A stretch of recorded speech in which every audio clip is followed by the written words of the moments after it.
ആകാശവാണി.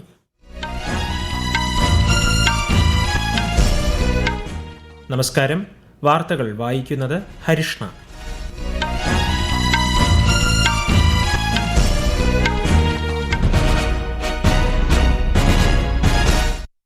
പ്രധാന വാർത്തകൾ.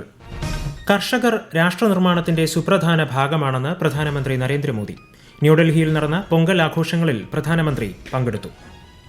കോമൺവെൽത്ത് രാജ്യങ്ങളിലെ നിയമനിർമ്മാണ സഭാ അധ്യക്ഷന്മാരുടെ 28ാമത് സമ്മേളനത്തിന് ന്യൂഡൽഹിയിൽ ഇന്ന് തുടക്കം. സായുധസേന വെറ്ററൻസ് ദിനത്തിൽ ആശംസകൾ നേർന്ന് രാഷ്ട്രപതി ഉൾപ്പെടെയുള്ള പ്രമുഖർ. ന്യൂഡൽഹിയിൽ നടന്ന ആഘോഷങ്ങളിൽ രാജ്യരക്ഷാമന്ത്രി രാജ്നാഥ് സിംഗ് പങ്കെടുത്തു. 15ാം കേരള നിയമസഭയുടെ 16ാം സമ്മേളനത്തിന് ഈ മാസം 20-ന് തുടക്കം. മകരവിളക്കിന് മണിക്കൂറുകൾ മാത്രം ശേഷിക്കെ ഭക്തിസാന്ദ്രമായി ശബരിമല സന്നിധാനം. ലക്ഷദ്വീപത്തിനുള്ള ഒരുക്കങ്ങൾ ശ്രീ പത്മനാഭസ്വാമി ക്ഷേത്രത്തിൽ പൂർത്തിയായി. ഇന്ത്യ ന്യൂസിലൻഡ് ഏകദിന ക്രിക്കറ്റ് പരമ്പരയിലെ 2ാം മത്സരം ഇന്ന്. വാർത്തകൾ വിശദമായി. കർഷകർ രാഷ്ട്രനിർമ്മാണത്തിന്റെ സുപ്രധാന ഭാഗമാണെന്നും രാജ്യത്തിന്റെ സ്വയം പര്യാപ്തതയിൽ നിർണായക പങ്കാണ് കർഷകർക്കുള്ളതെന്നും പ്രധാനമന്ത്രി നരേന്ദ്രമോദി. ന്യൂഡൽഹിയിൽ കേന്ദ്ര സഹമന്ത്രി എൽ മുരുകന്റെ വസതിയിൽ സംഘടിപ്പിച്ച പൊങ്കൽ ആഘോഷങ്ങളിൽ പങ്കെടുക്കുകയായിരുന്നു പ്രധാനമന്ത്രി. കർഷകരെ ശാക്തീകരിക്കുന്നതിൽ കേന്ദ്ര സർക്കാർ പ്രതിജ്ഞാബദ്ധമാണെന്നും അദ്ദേഹം പറഞ്ഞു. തമിഴ് സംസ്കാരത്തിന് പ്രകൃതിയുമായുള്ള ബന്ധത്തിന്റെ ആഘോഷമാണ് പൊങ്കലെന്നും പ്രധാനമന്ത്രി ചൂണ്ടിക്കാട്ടി. हमारे तमिल जीवन में पोंगल एक सुखद अनुभूति की तरह है. इसमें अन्नदाता की मेहनत, धरती और सूर्य के प्रति आभार का भाव है. साथ ही ये पर्व हमें प्रकृति, परिवार और समाज में संतुलन बनाने का रास्ता दिखाता है. കോമൺവെൽത്ത് രാജ്യങ്ങളിലെ നിയമനിർമ്മാണ സഭാ അധ്യക്ഷന്മാരുടെ 28ാമത് സമ്മേളനത്തിന് ന്യൂഡൽഹിയിൽ ഇന്ന് തുടക്കം. 3 ദിവസത്തെ സമ്മേളനത്തിൽ 60-ലധികം കോമൺവെൽത്ത് രാജ്യങ്ങളിൽ നിന്നുള്ള പ്രതിനിധികൾ പങ്കെടുക്കുന്നുണ്ട്. ലോക്സഭാ സ്പീക്കർ ഓം ബിർള സമ്മേളനത്തിന് അധ്യക്ഷത വഹിക്കും. സംവിധാൻ സദനിലെ സെൻട്രൽ ഹാളിൽ പ്രധാനമന്ത്രി നരേന്ദ്രമോദി നാളെ സമ്മേളനം ഔദ്യോഗികമായി ഉദ്ഘാടനം ചെയ്യും. പാർലമെന്ററി ജനാധിപത്യത്തെക്കുറിച്ചുള്ള വിശാലമായ അറിവുകൾ പങ്കുവയ്ക്കുകയാണ് പരിപാടിയുടെ ലക്ഷ്യം. നിയമനിർമ്മാണ സഭകളിലെ AI ഉപയോഗ സാധ്യത, പാർലമെന്റ് അംഗങ്ങളിൽ സമൂഹ മാധ്യമങ്ങളുടെ സ്വാധീനം തുടങ്ങിയ വിഷയങ്ങൾ സമ്മേളനം ചർച്ച ചെയ്യും. സൈനികരുടെ അചഞ്ചലമായ ധൈര്യം ഓരോ ഇന്ത്യക്കാരനും പ്രചോദനം പകരുന്നതായി രാഷ്ട്രപതി ദ്രൗപദി മുർമു. സായുധസേന വെറ്ററൻസ് ദിനത്തിൽ ആശംസകൾ അർപ്പിക്കുകയായിരുന്നു രാഷ്ട്രപതി. വിമുക്ത ഭടന്മാരുടെ സേവനങ്ങൾ അനുസ്മരിക്കുന്നതിനൊപ്പം ആവശ്യമായ പിന്തുണ അവർക്ക് ഉറപ്പു നൽകാനും വെറ്ററൻസ് ദിനം അവസരം നൽകുന്നതായി രാഷ്ട്രപതി സമൂഹ മാധ്യമത്തിൽ കുറിച്ചു.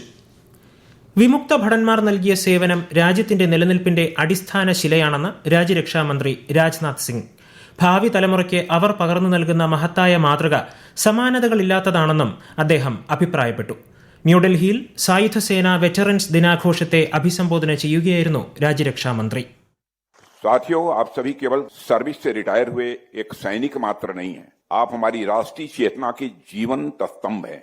आप हमारे सामूहिक साहस के प्रतीक और हमारी भावी पीढ़ियों के आप प्रेरणा स्रोत हैं. आपने अपने जीवन के सुनहरे वर्ष पहाड़ों की चोटियों पर, रेगिस्तान की तपती रेत में और जंगलों की नमी में गुजार दिए. लेकिन इन सब के बावजूद आप सबने राष्ट्र की सुरक्षा को प्राथमिकता दी है. और किसी भी समाज के लिए इससे बड़ा बलिदान मैं समझता हूं कि और कोई दूसरा नहीं हो सकता. ഓപ്പറേഷൻ സിന്ദൂർ രാജ്യത്തിന്റെ നിശ്ചയദാർഢ്യത്തിന്റെയും സംയമനത്തിന്റെയും ഉത്തമ ഉദാഹരണമാണെന്ന് കരസേനാ മേധാവി ജനറൽ ഉപേന്ദ്ര ദ്വിവേദി. ഇത് സായുധസേനയുടെ ധാർമ്മികമായ ശക്തിയെ പ്രതിഫലിപ്പിക്കുന്നതായും അദ്ദേഹം പറഞ്ഞു. ന്യൂഡൽഹിയിൽ NCC റിപ്പബ്ലിക് ദിന പരേഡ് ക്യാമ്പിനെ അഭിസംബോധന ചെയ്യുകയായിരുന്നു അദ്ദേഹം. ഓപ്പറേഷൻ സിന്ദൂർ കാലയളവിൽ രാജ്യത്തുടനീളം 75,000-ലധികം NCC കേഡറ്റുകൾ സിവിൽ ഡിഫൻസ്, ആശുപത്രി മാനേജ്മെന്റ്, ദുരന്ത നിവാരണം, സാമൂഹിക സേവനം എന്നീ മേഖലകളിൽ അശ്രാന്തമായി പരിശ്രമിച്ചുവെന്നും കരസേനാ മേധാവി പറഞ്ഞു. ജമ്മു കശ്മീരിലെ രജൌരി ജില്ലയിൽ നിയന്ത്രണ രേഖ ലംഘിച്ച പാകിസ്ഥാൻ ഡ്രോണുകളെ തുരത്തി ഇന്ത്യൻ സേന. ഇന്നലെ വൈകുന്നേരം 7 മണിയോടെ രജൌരിയിലെ ചിങ്സ് മേഖലയിലാണ് ഡ്രോണുകൾ പ്രത്യക്ഷപ്പെട്ടത്. രാത്രി 7:35ഓടെ ധേരിധാര ഗ്രാമത്തിനു മുകളിലും 2 ഡ്രോണുകൾ സൈന്യത്തിന്റെ ശ്രദ്ധയിൽപ്പെട്ടു. മഞ്ചാക്കോട്ട് സെക്ടറിലും ഡ്രോണുകളുടെ സാന്നിധ്യമുണ്ടായിരുന്നു. ഡ്രോണുകൾ വഴി ആയുധങ്ങളോ ലഹരിമരുന്നോ കടത്തിയിട്ടുണ്ടോ എന്ന് പരിശോധിക്കാൻ സൈന്യം തിരച്ചിൽ ആരംഭിച്ചിട്ടുണ്ട്. കഴിഞ്ഞ ഞായറാഴ്ച നൌഷെറ, പൂഞ്ച്, സാംബ സെക്ടറുകളിലും സമാനമായ ഡ്രോൺ നീക്കങ്ങൾ സൈന്യം കണ്ടെത്തിയിരുന്നു. ഈ വാർത്തകൾ ആകാശവാണിയിൽ നിന്ന്.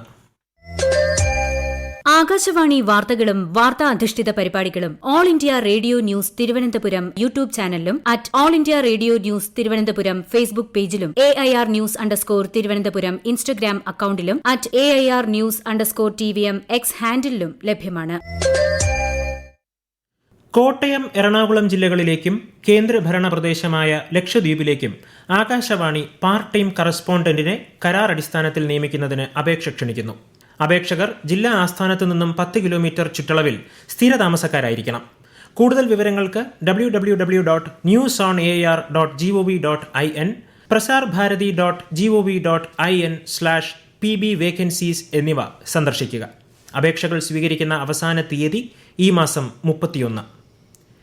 15ാം കേരള നിയമസഭയുടെ 16ാം സമ്മേളനം ഈ മാസം 20 ആരംഭിക്കുമെന്ന് സ്പീക്കർ AN ഷംസീർ.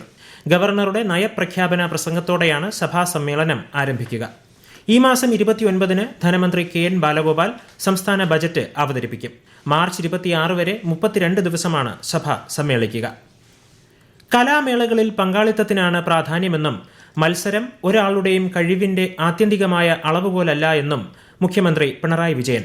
തൃശൂർ തേക്കിൻകാട് മൈതാനിയിൽ സംസ്ഥാന സ്കൂൾ കലോത്സവം ഉദ്ഘാടനം ചെയ്യുകയായിരുന്നു അദ്ദേഹം. ഈ മാസം 18 വരെ നീളുന്ന കലാമാമാങ്കത്തിൽ 25 വേദികളിലായി 15,000-ലേറെ പ്രതിഭകൾ മാറ്റുരയ്ക്കും. രാജ്യത്തിന്റെ വിവിധ ഭാഗങ്ങളിൽ ഇന്ന് വിളവെടുപ്പ് ഉത്സവമായ മകരസംക്രാന്തി ആഘോഷിക്കുന്നു. രാഷ്ട്രപതി ദ്രൗപദി മുർമു, ഉപരാഷ്ട്രപതി CP രാധാകൃഷ്ണൻ, പ്രധാനമന്ത്രി നരേന്ദ്രമോദി ഉൾപ്പെടെയുള്ള പ്രമുഖർ ജനങ്ങൾക്ക് ആശംസകൾ നേർന്നു. മകരവിളക്കിന് മണിക്കൂറുകൾ മാത്രം ശേഷിക്കെ ഭക്തിസാന്ദ്രമായി ശബരിമല സന്നിധാനം. മകരസംക്രമ പൂജ വൈകുന്നേരം 3:08 നടക്കും. 6:30 അയ്യപ്പ വിഗ്രഹത്തിൽ തിരുവാഭരണങ്ങൾ ചാർത്തിയുള്ള മഹാദീപാരാധന. മകരജ്യോതി ദർശനവും തുടർന്ന് നടക്കും. തിരുവാഭരണ വിഭൂഷിതനായ അയ്യപ്പന്റെ പുണ്യദർശനത്തിനായി ഭക്തർ ഒരേ മനസ്സോടെ കാത്തിരിക്കുകയാണ്.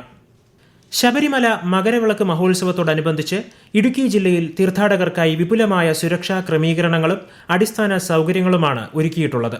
1500-ലധികം പോലീസ് ഉദ്യോഗസ്ഥരെ സുരക്ഷയ്ക്കായി വിന്യസിച്ചിട്ടുണ്ട്.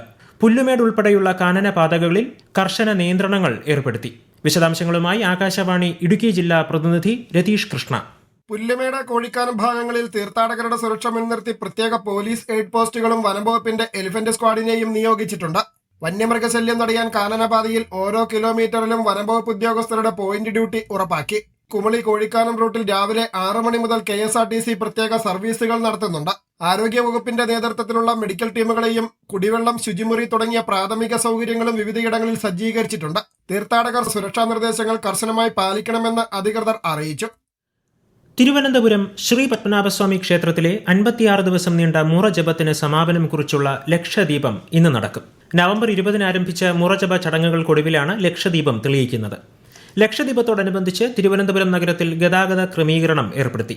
ഇന്ന് വൈകുന്നേരം 4 മണി മുതൽ കിഴക്കേക്കോട്ട, അട്ടക്കുളങ്ങര, ശ്രീകണ്ഠേശ്വരം, വാഴപ്പള്ളി, വെട്ടിമുറിച്ചകോട്ട എന്നിവിടങ്ങളിൽ നിയന്ത്രണങ്ങളുണ്ടാകും. വിമാനത്താവളത്തിലേക്കും റെയിൽവേ സ്റ്റേഷനിലേക്കും വരുന്നവർ മുൻകൂട്ടി യാത്രകൾ ക്രമീകരിക്കേണ്ടതാണ്. കേന്ദ്ര ഇടപെടലിനെ തുടർന്ന് 10 മിനിറ്റ് ഡെലിവറി എന്ന വാഗ്ദാനത്തിൽ നിന്ന് പിന്മാറുമെന്നറിയിച്ച് ക്വിക്ക് കൊമേഴ്സ് കമ്പനികൾ. ഡെലിവറി സമയപരിധിയുമായി ബന്ധപ്പെട്ട ആശങ്കകൾ പരിഹരിക്കുന്നതിനായി ബ്ലിങ്കിറ്റ്, സൊമാറ്റോ, സ്വിഗ്ഗി തുടങ്ങിയ പ്രമുഖ പ്ലാറ്റ്ഫോമുകളുടെ പ്രതിനിധികളുമായി നടത്തിയ ചർച്ചയിലാണ് തീരുമാനം. യോഗത്തെ തുടർന്ന് കൊമേഴ്സ് പ്ലാറ്റ്ഫോമായ ബ്ലിങ്കിറ്റ് 10 മിനിറ്റ് ഡെലിവറി വാഗ്ദാനം നീക്കം ചെയ്തു. ഇന്ത്യ ന്യൂസിലൻഡ് പുരുഷ ഏകദിന ക്രിക്കറ്റ് 2ാം മത്സരം രാജ്കോട്ട് സ്റ്റേഡിയത്തിൽ ഇന്ന് ഉച്ചയ്ക്ക് 1:30 ആരംഭിക്കും. ഞായറാഴ്ച വഡോദരയിൽ നടന്ന ആദ്യ ഏകദിനത്തിൽ ഇന്ത്യ വിജയിച്ചിരുന്നു. പരമ്പരയിലെ 3ാമത്തെയും അവസാനത്തെയും മത്സരം ഞായറാഴ്ച ഇൻഡോറിൽ നടക്കും. ഓഹരി വിപണികളിൽ നേട്ടം. സെൻസെക്സ് 33 പോയിന്റ് ഉയർന്ന് 83,660-ലും നിഫ്റ്റി 19 പോയിന്റ് ഉയർന്ന് 25,775-ലും വ്യാപാരം പുരോഗമിക്കുന്നു.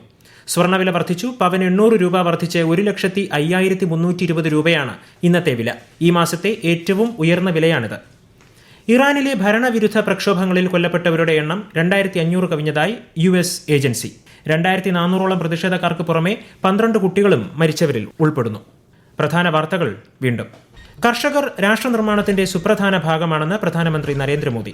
ന്യൂഡൽഹിയിൽ നടന്ന പൊങ്കൽ ആഘോഷങ്ങളിൽ പ്രധാനമന്ത്രി പങ്കെടുത്തു. കോമൺവെൽത്ത് രാജ്യങ്ങളിലെ നിയമനിർമ്മാണ സഭാ അധ്യക്ഷന്മാരുടെ 28ാമത് സമ്മേളനത്തിന് ന്യൂഡൽഹിയിൽ ഇന്ന് തുടക്കം. സായുധസേന വെറ്ററൻസ് ദിനത്തിൽ ആശംസകൾ നേർന്ന് രാഷ്ട്രപതി ഉൾപ്പെടെയുള്ള പ്രമുഖർ. ന്യൂഡൽഹിയിൽ നടന്ന ആഘോഷങ്ങളിൽ രാജ്യരക്ഷാമന്ത്രി രാജ്നാഥ് സിംഗ് പങ്കെടുത്തു. 15ാം കേരള നിയമസഭയുടെ 16ാം സമ്മേളനത്തിന് ഈ മാസം 20 തുടക്കം. മകരവിളക്കിന് മണിക്കൂറുകൾ മാത്രം ശേഷിക്കെ ഭക്തിസാന്ദ്രമായി ശബരിമല സന്നിധാനം. ലക്ഷദ്വീപത്തിനുള്ള ഒരുക്കങ്ങൾ ശ്രീ പത്മനാഭസ്വാമി ക്ഷേത്രത്തിൽ പൂർത്തിയായി. ഇന്ത്യ ന്യൂസിലൻഡ് ഏകദിന ക്രിക്കറ്റ് പരമ്പരയിലെ 2ാം മത്സരം ഇന്ന്. വാർത്തകൾ കഴിഞ്ഞു. അടുത്ത വാർത്താ പ്രക്ഷേപണം വൈകിട്ട് 3 മണിക്ക്.